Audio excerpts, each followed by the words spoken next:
Así inicia esa noticia en profundidad. Qué placer acompañarles. Soy Tatiana Pérez y les saludo desde nuestra sede central en Caracas, en Venezuela. A partir de este momento tenemos 3 temas que son noticia. Como siempre, los desplegamos en titulares. En noticia, Estados Unidos. Fiscal endurece cargos contra agentes policiales implicados en el asesinato del afrodescendiente George Floyd. La exigencia de justicia se escucha en todo el país en el 9º día de protestas. Un estallido social con millones de personas armadas. ¿Qué peligro reviste esto? Profundizamos en ello. En noticia, Ecuador, este miércoles fue capturado el expresidente Abdalá Bucaram por porte ilegal de armas en el marco de una acusación por peculado. El exvicepresidente Jorge Glass lo había denunciado hace 3 años por corrupción. Glass, importante recordar esto, está en la cárcel. Su abogado insiste en que no hay pruebas para que esto suceda. ¿Cuánto hay de político, cuánto hay de judicial en esta acción? Vamos a analizarlo. Y en noticia, México, nuevo rumbo en las investigaciones sobre el caso Ayotzinapa. Nos preguntamos también qué significa el anuncio de las capturas anunciadas por el presidente López Obrador con múltiples reacciones. Vamos a verlo aquí en Noticia, que así comienza.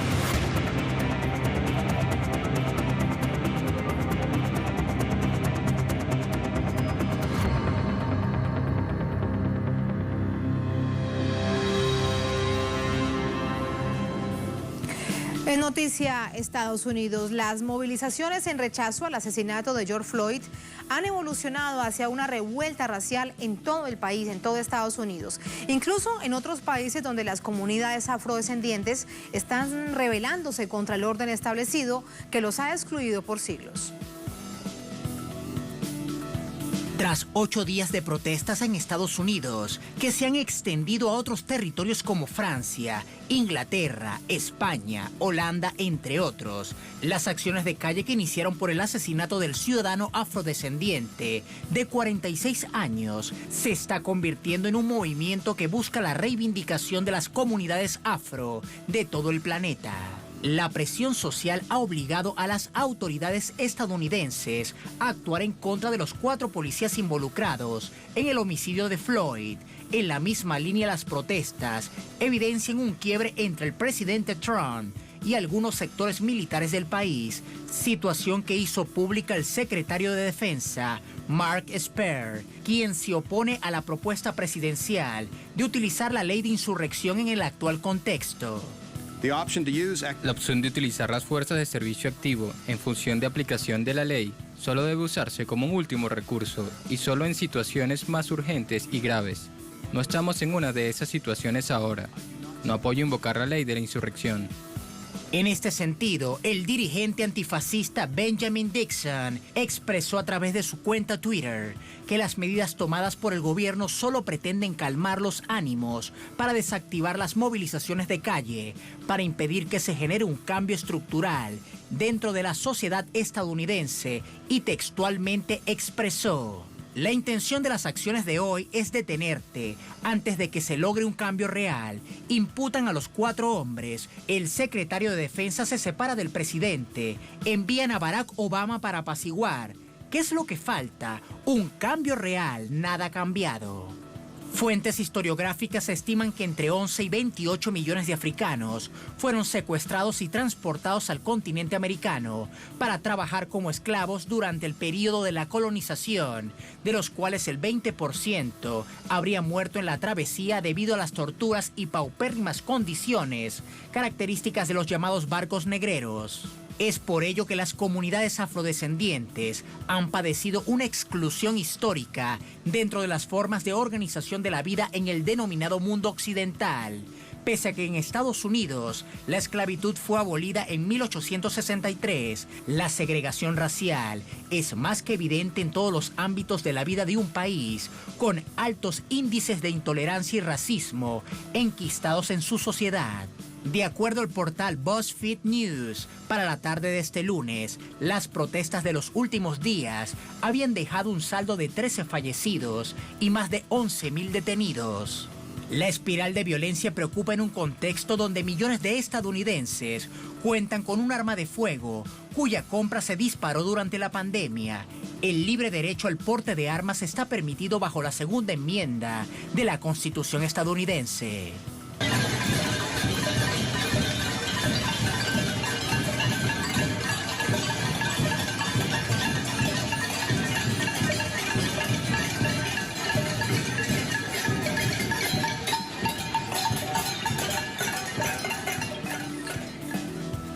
Ahí está, a toda esta protesta social, cacerolazos en Washington, D.C., que también se suma al toque de queda.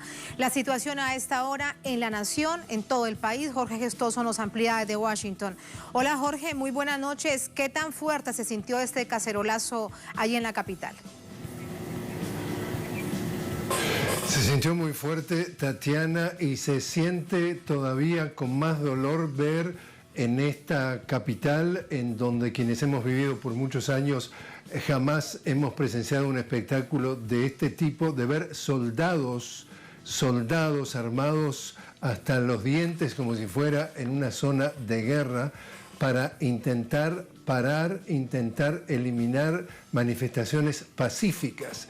Soldados que han sido ordenados por el presidente Trump para justamente hacer lo que es inconstitucional, que es eliminarle el derecho a los ciudadanos estadounidenses de la libre expresión garantizada por la primera enmienda de la Constitución de los Estados Unidos. Eso ha logrado justamente un revuelo, una indignación tal que siguen las protestas a esta hora en todo el país. Estamos hablando de que son decenas de miles de personas, más de 100.000 personas en más de 140 ciudades, siguen tratando de reprimirlas. Estamos hablando de a esta hora 13.500 detenidos desde que empezaron las protestas la semana pasada. Y justamente en función de toda la fuerza que está teniendo este alzamiento popular, porque en definitiva es un alzamiento popular. Hoy justamente el fiscal especial, el fiscal general del estado de Minnesota, donde existe la ciudad de Minneapolis, donde murió asesinado George Floyd, formuló cargos a los otros 3 policías que habían participado en el secuestro y posterior asfixia, es decir, la muerte de George Floyd, a lo que tiene que ver con el policía que justamente lo usó su rodilla durante casi 9 minutos y lo asfixió con su rodilla sobre el cuello. Su nombre es justamente Derek Chauvin. Le aumentó los cargos. Antes estaba acusado de asesinato en 3er grado, lo aumentó a uno más grave, asesinato en 2º grado, que puede tener 40 años de pena, y siguió el segundo cargo, que era homicidio involuntario. Y a los otros 3 los acusó formalmente de ayudar y facilitar justamente ese asesinato. Por lo menos a esta hora se sabe que uno de esos 3, el primero ya estaba preso desde la semana pasada, uno de estos ya está también tras las rejas, estaban en el proceso de arrestar a los otros 2, y eso es consecuencia de la indignación generalizada, que es la orden de un presidente de usar su propio ejército contra su propio pueblo. Tanto es así que todos los presidentes vivientes han salido a honestamente hacer comunicados y comentarios, hablando desde Jimmy Carter hasta Bill Clinton, hasta George W. Bush y hasta el presidente Obama, y hasta lo que tienen que ver elementos de las Fuerzas Armadas, que en los Estados Unidos las Fuerzas Armadas tienen una participación muy importante en la vida del país. El secretario de Defensa, el ministro de Defensa que precedió al actual, que es un general y que dentro de las Fuerzas Armadas tiene muchísima reputación, que se llama James Mattis, salió a demoler definitivamente a criticar durísimamente al presidente Trump, diciendo que no solamente que no está respetando la Constitución, sino que él dice: jamás he visto un presidente que deliberadamente se ha largado a dividir al país, a no respetar, a abusar de la autoridad. El secretario actual, justamente estamos hablando de Mark Esper, salió también a tratar de separarse del presidente esta mañana y decir que estaba en desacuerdo con desplegar el ejército en la calle, es decir, utilizar que es el acta de insurrección de 1807. Después fue a la Casa Blanca y después puso marcha atrás, y las tropas que en principio las quería retirar siguen esta noche y a esta hora aquí. Pero el malestar de fondo ha crecido a una dimensión y a una velocidad que es realmente inaudita. No existe en la historia moderna de los Estados Unidos lo que estamos viendo, porque ahora en los primeros días había desmanes, había pillaje, había desorden, pero ahora prácticamente son nada más que manifestaciones pacíficas, pero son realmente masivas y no paran de verse en la televisión, de escucharse en la radio, de verse en los diarios. Es decir, esto está en el primer plano de la vida de los Estados Unidos, con un presidente que cada vez queda más en claro, como decía incluso el candidato presidencial demócrata, que Joe Biden decía, es un presidente que en vez de ser parte de la solución, es parte del problema. Genera el odio, genera la violencia, genera la división, y tiene realmente indignado al pueblo que se basa o se apoya en este brutal asesinato de un policía blanco, que es justamente la ratificación de lo que es 400 años de racismo, de desigualdad, de disparidad, y explota todo esto que aparentemente estaba subyacente, pero que Obama, como decía también la congresista Val Demings, le echa gasolina a las llamas y sigue alimentando el odio, la división, el racismo, la xenofobia, y estamos viviendo todo eso otra vez, por novena vez esta noche. Entonces, Tatiana. Novena jornada de movilizaciones por todo esto, algo que es tan profundo. Y bien nos cuentas, Jorge, de los militares en las calles, y lo que tenemos imágenes de esta noche en vivo es precisamente de Washington, D.C. Lo has confirmado, lo que estamos viendo allí son entonces miembros del ejército norteamericano allí, en los alrededores de la Casa Blanca. Gracias, Jorge, muy buenas noches. Buenas noches, gracias a ti. Buenas noches, vamos a entrar con el análisis. Nos acompaña para ello Patricio Zamorano, él es analista internacional, codirector del Consejo de Asuntos Hemisféricos de Washington, D.C. Patricio, un placer saludarte, también nos acompañas desde Washington, muy buenas noches. Primero es preguntarte eso, ¿se pasa entonces todas las normas, todas las leyes, todos los llamados, incluso de sus propios secretarios? ¿El presidente Trump se sale con la suya y saca a los militares a la calle?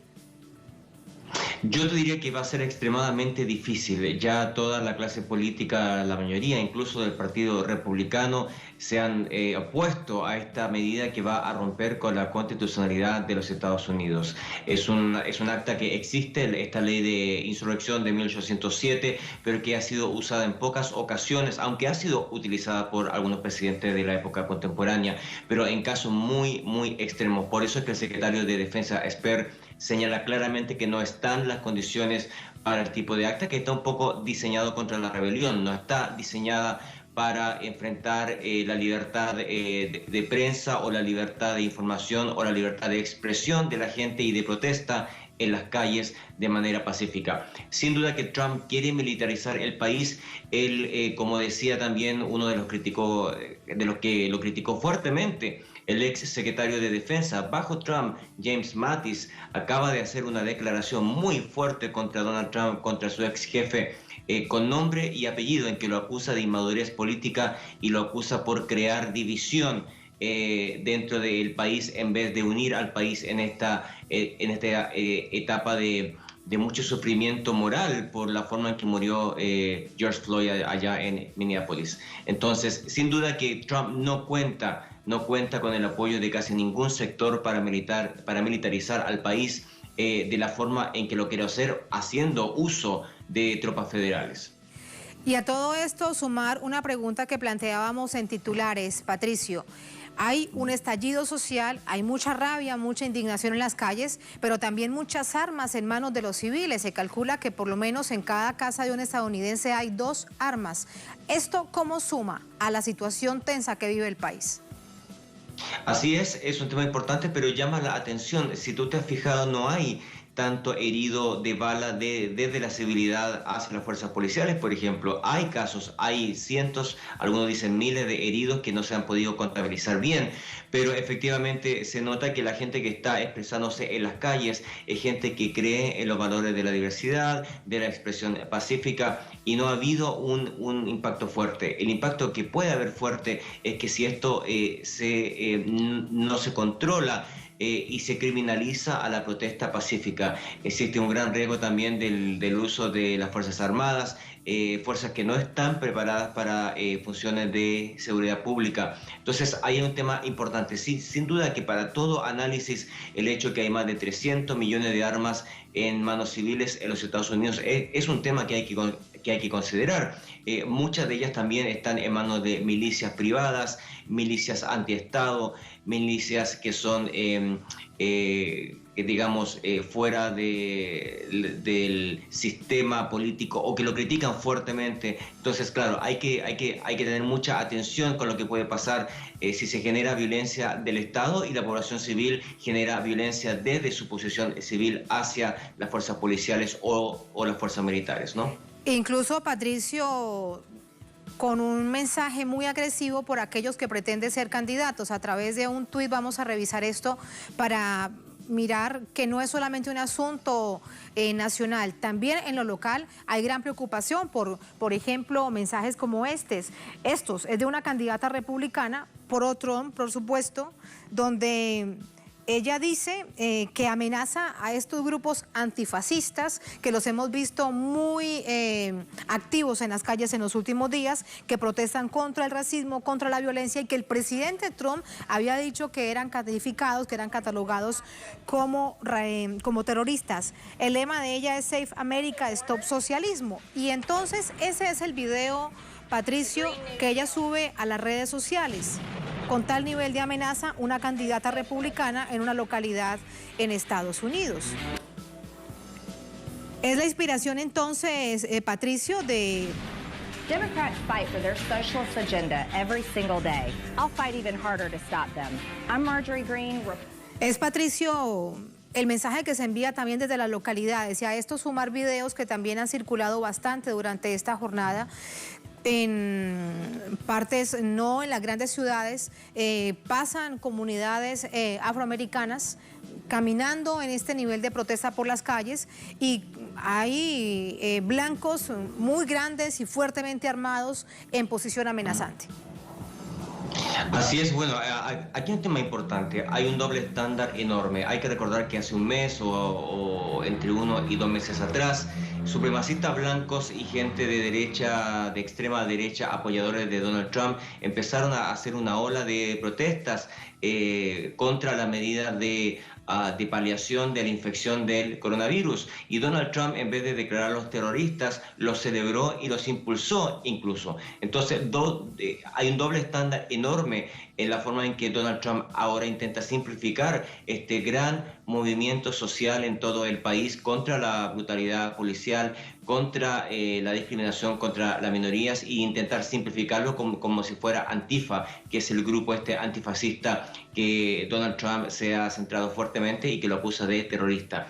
El movimiento social y la expresión social que se está dando en los Estados Unidos no es solamente por la muerte de George Floyd, tiene que ver con una serie de muertes a la que la sociedad de los Estados Unidos está acostumbrada. No es el primer caso y no va a ser el último. Está el caso de Eric Garner también, otro afroestadounidense que también falleció con una maniobra de asfixia de un policía, e incluso se ha comprobado que la policía de Minnesota y la mayoría de los servicios policiales de los Estados Unidos, todos tienen maniobras que tienen que ver con bloquear el acceso de oxígeno en el cuello de los detenidos. Es una práctica que es parte de los manuales. Entonces hay un tema ahí muy enraizado en la forma en que la brutalidad policial sale de las propias instituciones y de la forma en que entrenan a estos policías. Aquí hay que hacer una reforma profunda, Tatiana, profunda transformar a la policía de todas las ciudades en policías comunitarias,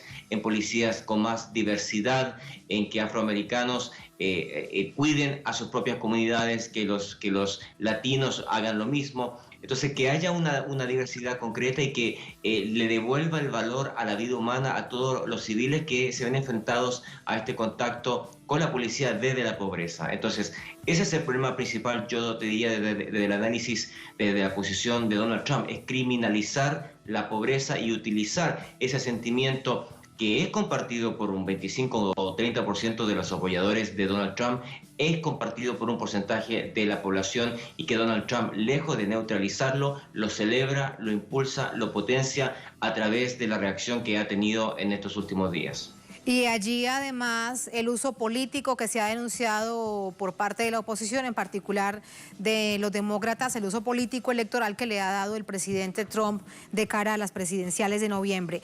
Cuando nos hablas además, Patricio, de los manuales de cómo actúa el nivel de brutalidad de la policía, y es que no es solamente contra la población estadounidense, son manuales que también le dan la vuelta al mundo. Lo hemos visto en Chile, en tu país, lo hemos visto en Israel, lo hemos visto en varias naciones europeas, lo hemos visto en Colombia. Así que debería entonces establecerse también un debate mundial con respecto a esas formas, a esos manuales que salen de Estados Unidos. Así es, ha sorprendido de una manera enorme el daño que ha habido, por ejemplo, por el uso de balines.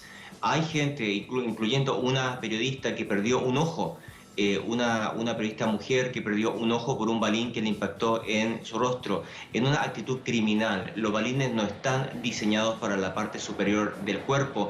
Y está el caso de Chile.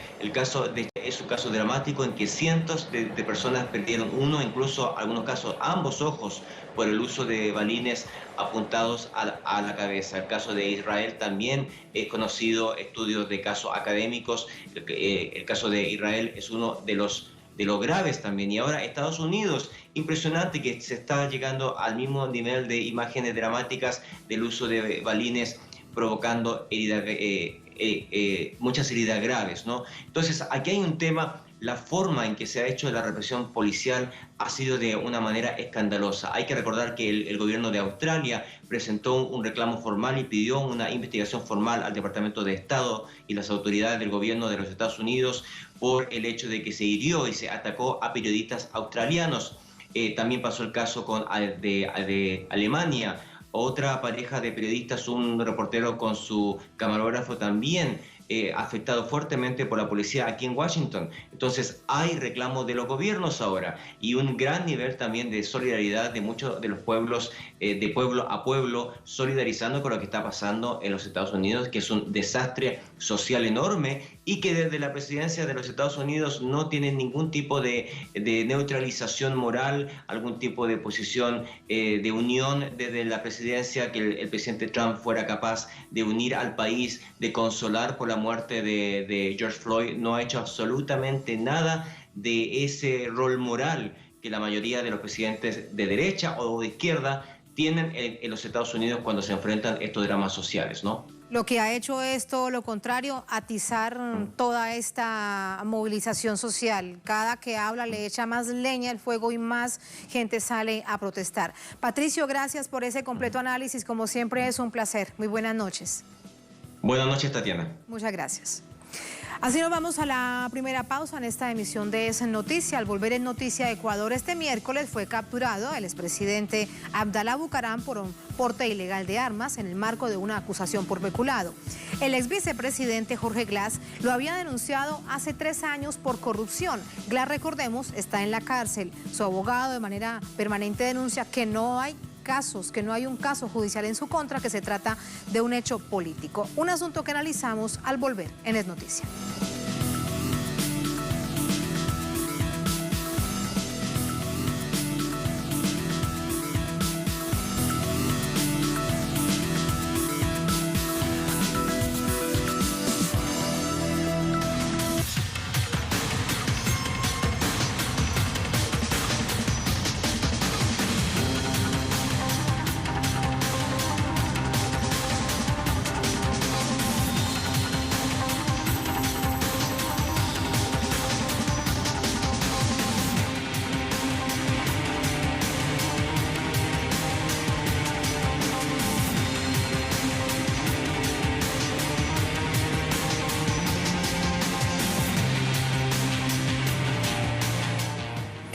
En noticia Ecuador, el expresidente de este país, Abdalá Bucaram, fue detenido por su presunta implicación en hechos de corrupción en medio de una serie de allanamientos en varias ciudades del país relacionados a presuntos delitos en el marco de la emergencia de esta pandemia de la COVID-19. Según la Fiscalía General, las redadas fueron ejecutadas en la ciudad de Quito, capital de la provincia de Pichincha, y Guayaquil, capital de la provincia de Guayas. Este primer operativo de la llamada Fuerza de Tarea Multidisciplinaria dejó 17 detenidos. Entre ellos, el expresidente Abdalá Bucaram, cuya residencia fue allanada para buscar evidencias en el marco de una investigación por presunto peculado en contrato por insumos médicos al Hospital del Seguro Social. En el domicilio encontraron un arma de fuego con 200 cartuchos 9 milímetros para los que no portaba permiso, además de cientos de cajas con unas 5.000 mascarillas, 2.000 pruebas para detectar el coronavirus y otros insumos médicos. Varios funcionarios públicos y empresarios también resultaron detenidos. Los daños ascenderían a $12 millones. Familiares de Bucaram aseguran que su detención es una ilegalidad. Con dinero de él las facturas están justificadas y han procedido ilegalmente a coger esa medicina que tiene facturas de que él ha comprado, de que han comprado ellos. Eso está debidamente justificado. En cuanto al arma de fuego encontrada en su domicilio. ¿Cómo? Él tenía un arma, ¿es verdad? Claro que tiene que tener un arma porque a él lo amenazan de muerte. ¿Y a donde le pasa algo a mi hermano, qué? Otra vivienda allanada fue la de su hijo, el exasambleísta Dalo Bucaram, quien lo denunció en Twitter como un atropello total de sus derechos, puesto que no se encontraba nadie en su domicilio y la policía irrumpió sin denuncia ni delito alguno. Añadió que se trata de un acto de persecución. Temprano el presidente Lenín Moreno expresó su congratulación por la acción de la Fiscalía y respaldo total como la supuesta única manera de vencer a la corrupción. Bucaram gobernó Ecuador por unos meses entre 1996 y 1997. Fue destituido por el Congreso por incapacidad mental para gobernar bajo múltiples denuncias de corrupción y una condena de 10 años por peculado, por lo que huyó a Panamá y se autoexilió durante 20 años, tiempo justo en que el delito prescribió. En su retorno, habría sido premiado por el ya presidente Moreno como parte de un pacto entre el partido Alianza País y Bucaram, otorgándole la Corporación Eléctrica Nacional, una denuncia hecha por el ex vicepresidente Jorge Glass hace 3 años. He tenido que presenciar por 2 meses cómo comienza a desmontarse nuestra revolución, los ideales, los principios y los valores. Y mira, van a hacer el terminal en Santa Rosa. Háblate con el alcalde de Santa Rosa para ver. Entonces, obviamente, ellos dicen, oiga, ayude, pero... ¿Tú pides que ayude? Sí. ¿Eso no se llama tráfico de influencia? Sí se llama. Ahí están los frutos de los diálogos. El reparto de empresas públicas para el país del tongo, del reparto, de las componendas. Entregar la Corporación Nacional de Electricidad a la familia Bucaram. ¿Es que acaso Abdalá Bucaram estuvo en la papeleta de Alianza País?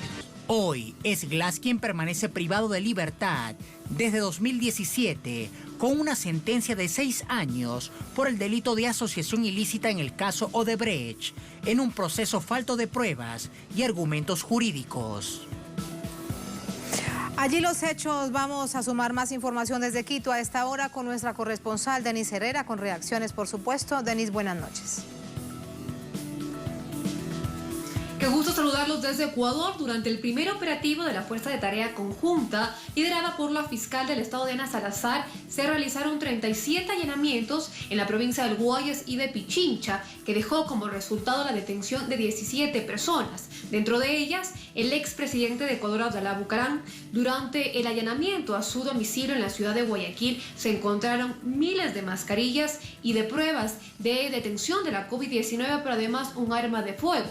Al no pudo haberse encontrado argumentos para la posesión de esta arma, Bucaram fue detenido. Luego de estos allanamientos, la fiscal Diana Salazar junto a la ministra de Gobierno María Paula Romo detallaron estos operativos donde se especificó que los insumos obtenidos durante el allanamiento de la casa de Bucaram estarían respondiendo a insumos que son investigados en estos hechos de corrupción en uno de los hospitales públicos de Guayaquil. En este mismo sentido y sumando información, recordemos que una de las personas que denunciaba ya estos previos acuerdos entre el gobierno nacional y la familia Bucaram era justamente Jorge Glass, quien cumple una condena por el caso Odebrecht. El ex vicepresidente de Ecuador ya decía en estos momentos previo a su salida que Bucaram estaría pactando con el gobierno de Lenín Moreno. En este contexto también la fiscal del Estado, Diana Salazar, ha dicho que son 45 las investigaciones que se llevan adelante, que también han dejado como resultado la detención del prefecto del Guayas,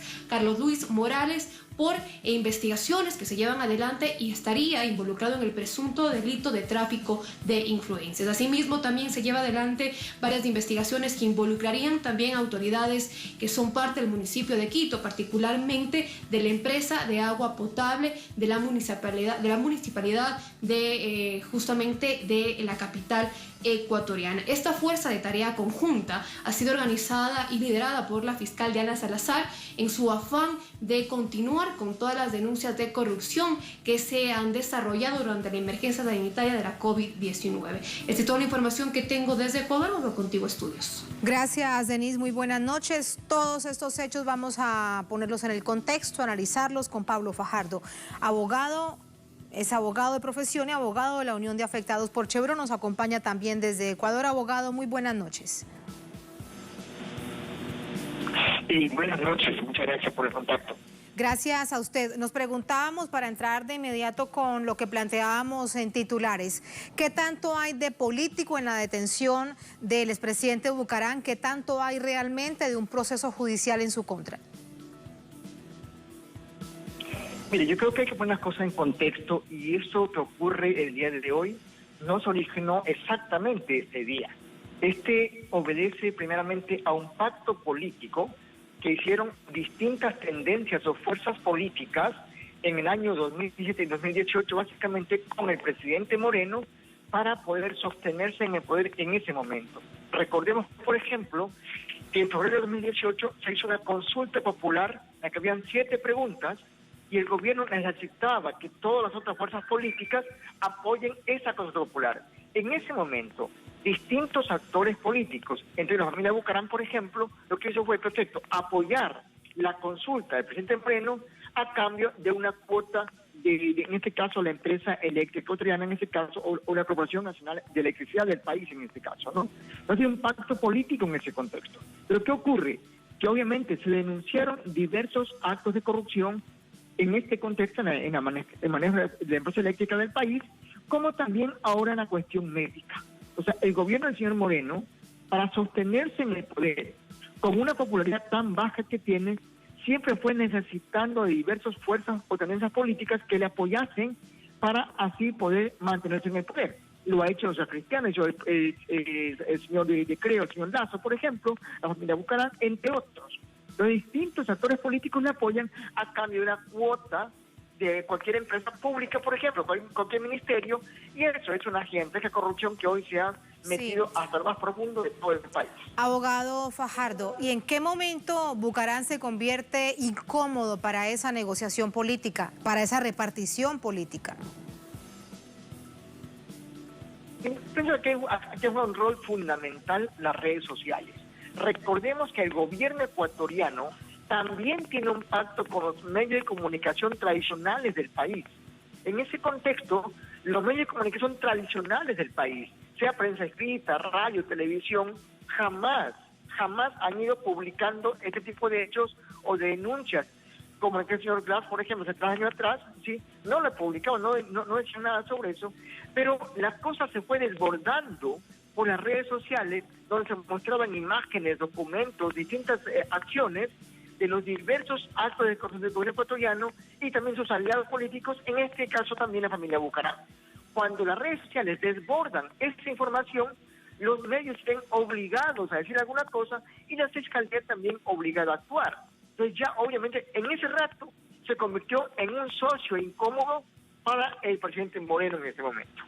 Y entonces en este momento podríamos decir, se lo pregunto en términos además jurídicos, si la prueba reina en este momento, en este caso, son las miles de mascarillas y la cantidad de implementos que se necesitan es para que estén dentro de un hospital o dentro de una clínica atendiendo a los afectados por la COVID-19 y no en la casa de un presidente.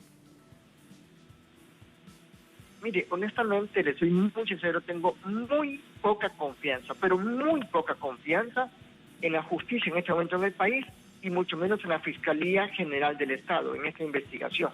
O sea, muy poca confianza. No dudaría también que pretendan hacer un show mediático de esta realidad a fin de quizás ocultar otro tipo de hechos, como por ejemplo, en la intención del gobierno ecuatoriano de privatizar diversas empresas públicas que hoy son del Estado y las quieren privatizar. Con esto lo que pueden hacer es ocultar esa realidad y poner al país en esta novelería, entre comillas, de un acto de corrupción, que sí existe, que es real, pero, insisto, podrían desviar la atención pública con hechos como esos, por ejemplo, ¿no? Entonces, la prueba, en el fondo, es diversos actos de corrupción. Recordemos, el señor Bucaram, por ejemplo, no es el primer acto que comete. Cuando fue presidente, en el año 96, por ejemplo, estuvo 20 años prófugo de la justicia ecuatoriana. Solo cuando su delito prescribió, retornó al país. O sea, no es que no hubo delito, hubo delito. Sencillamente él se estuvo prófugo del país, en este caso en Panamá, con supuesto exilio político, para no responder a la justicia y que ese acto de corrupción quede sin una sanción adecuada o como corresponde de acuerdo al derecho. Entonces, la prueba debe ir mucho más allá, que son los negociados, es el reparto político, por ejemplo, es cómo es posible que se busque directamente a él, pero tiene incidencia en hospitales públicos. Es también qué pasa con la Corporación Eléctrica Nacional, por ejemplo. O sea, hay diversas empresas públicas que tienen fuerte incidencia. Esta familia Bucaram, por ejemplo, y evidentemente debería la Fiscalía investigar profundamente todos estos hechos, y no es únicamente las mascarillas ni la arma que se encuentra sin permiso respectivo. Son mucho más hechos que vienen dándose desde muchos años, en este caso 3 años atrás concretamente. Sí, le entiendo, es algo mucho más profundo que ahora revienta por una situación que pareciese de mero trámite, como es poder identificar si el arma es o no es del presidente Bucaram. Y bueno, si dicen que tienen las facturas, en todo caso no deja de generar suspicacias que sea en la casa de él donde se encuentre todo este material que, reiteramos, se necesita en hospitales o clínicas en tal nivel de emergencia que vive el país en términos sanitarios. Me queda algo por preguntarle, y es sobre el ex vicepresidente Jorge Glass. Lo denunciaba hace 3 años, todos estos casos de corrupción, pero de eso tampoco se decía nada. Y quien va a la cárcel es el ex vicepresidente Glass. Mire, efectivamente lo que dije al principio, es que hubo un pacto político en el 2017-2018 con diversas tendencias políticas en la que el gobierno ecuatoriano, la Fiscalía del Estado, la justicia ecuatoriana, por ejemplo, lo que hacía era mirar a otro lado en esos hechos de corrupción y obviamente buscar sancionar o juzgar o encarcelar o quizás generar un exilio político, por ejemplo, a quienes denunciaban esos hechos o esos actos de corrupción. El señor Glass lo denunció, se hizo caso omiso, 3 años después recién salen estas cosas, pero no sale, escuchen bien esto, no sale o no está encarcelado por lo que denunció Glass hace 3 años atrás. Está encarcelado, encuentran un arma, supuestamente permiso, encuentran mascarillas y otros insumos médicos que se quedan en hospitales. Pero la denuncia de fondo del reparto, por ejemplo, político, de la cuota política, del acto de corrupción o diversos actos de corrupción en el manejo de la Empresa Eléctrica Nacional, no se ha dicho nada hasta este momento todavía. Debería investigarse este tipo de hechos y ojalá se acabe la persecución política y la justicia, la fiscalía actúen como derecho corresponde. Que actúe realmente como debería ser, en justicia. Abogado, gracias por ese análisis. Muy buenas noches. Amigos, muchas gracias. Gracias a usted. Así nos vamos a la segunda, última pausa en esta emisión de Es Noticia. Al volver, Es Noticia México. Nos preguntamos lo siguiente: nuevo rumbo en las investigaciones sobre el caso Ayotzinapa. ¿Qué significa el anuncio de las capturas anunciadas la víspera por el presidente Andrés Manuel López Obrador? Vamos a revisarlo en minutos aquí en Es Noticia.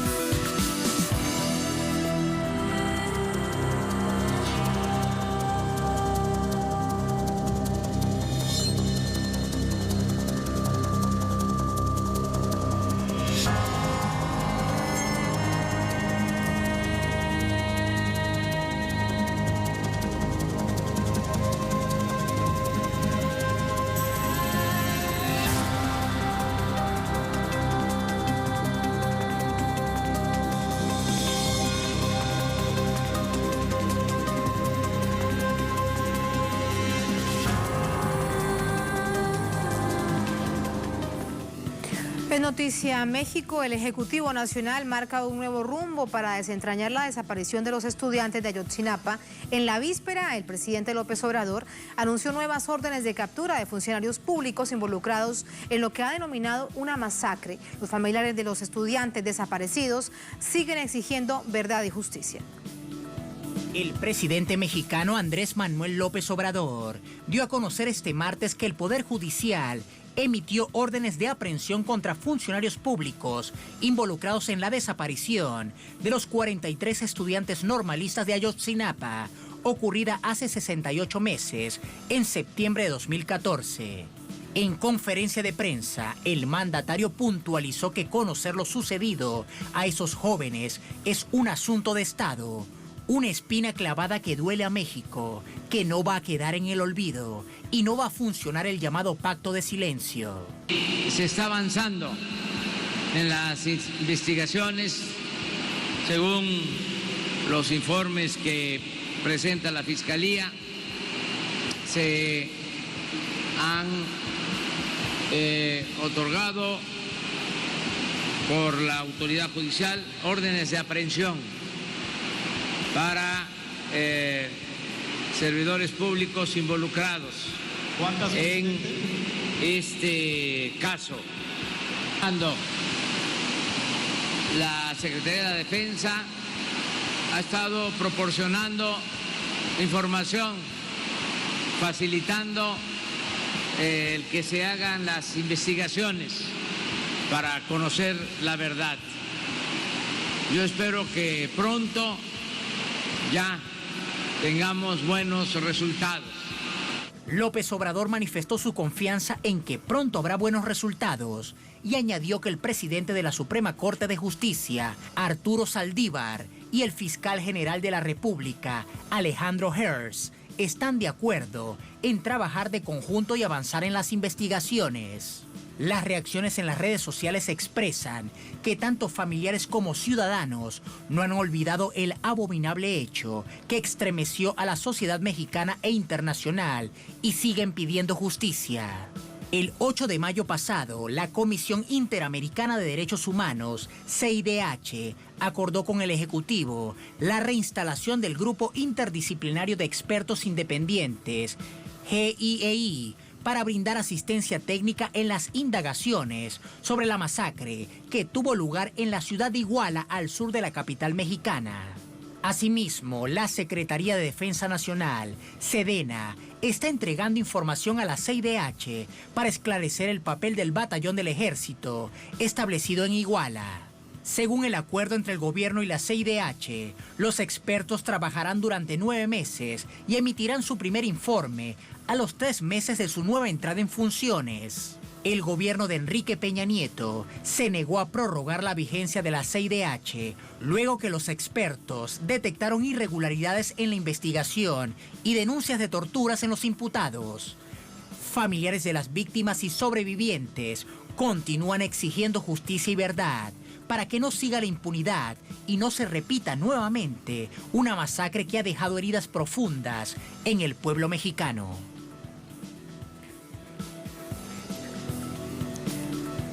Se exige verdad y justicia de manera permanente desde el momento de la desaparición de estos estudiantes.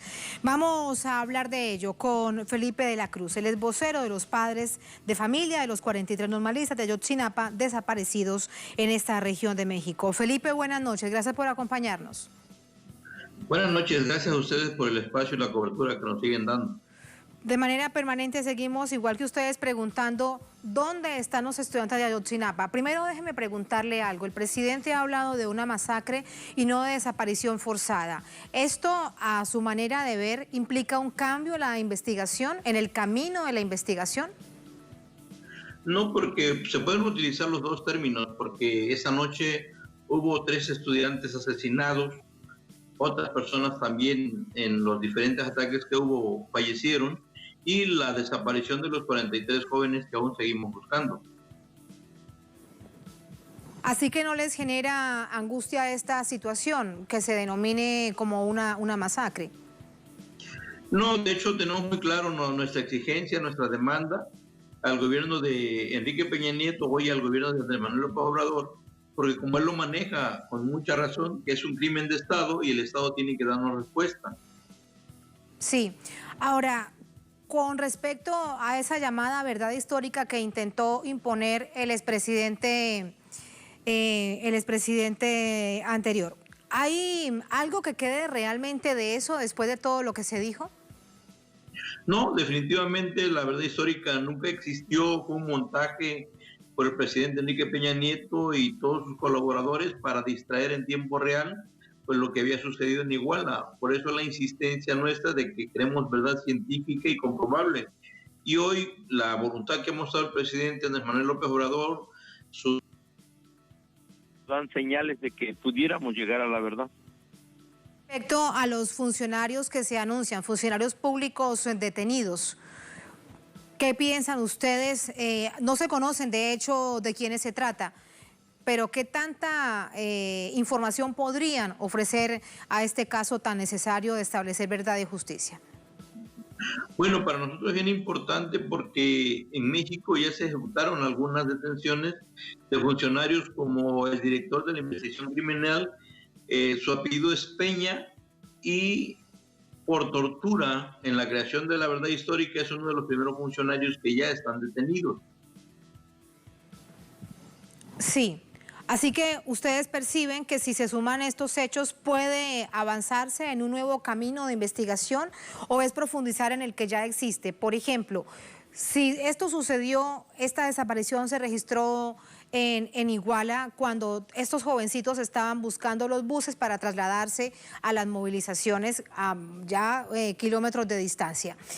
¿Esto realmente sumará a esa investigación, al camino permanente hasta encontrar qué fue lo que pasó?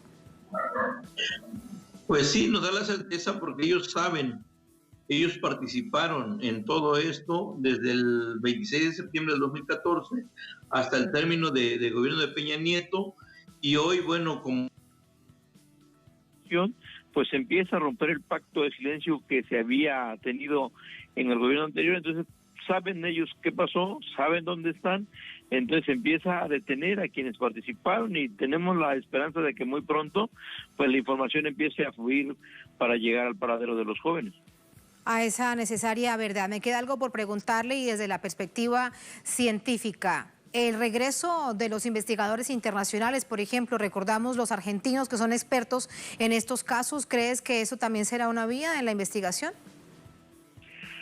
Sí, de hecho han sido de mucho apoyo los compañeros forenses argentinos, el grupo de expertos independientes han ayudado bastante en la investigación y actualmente pues siguen formando parte de la comisión para llegar a la verdad en el caso de Ayotzinapa.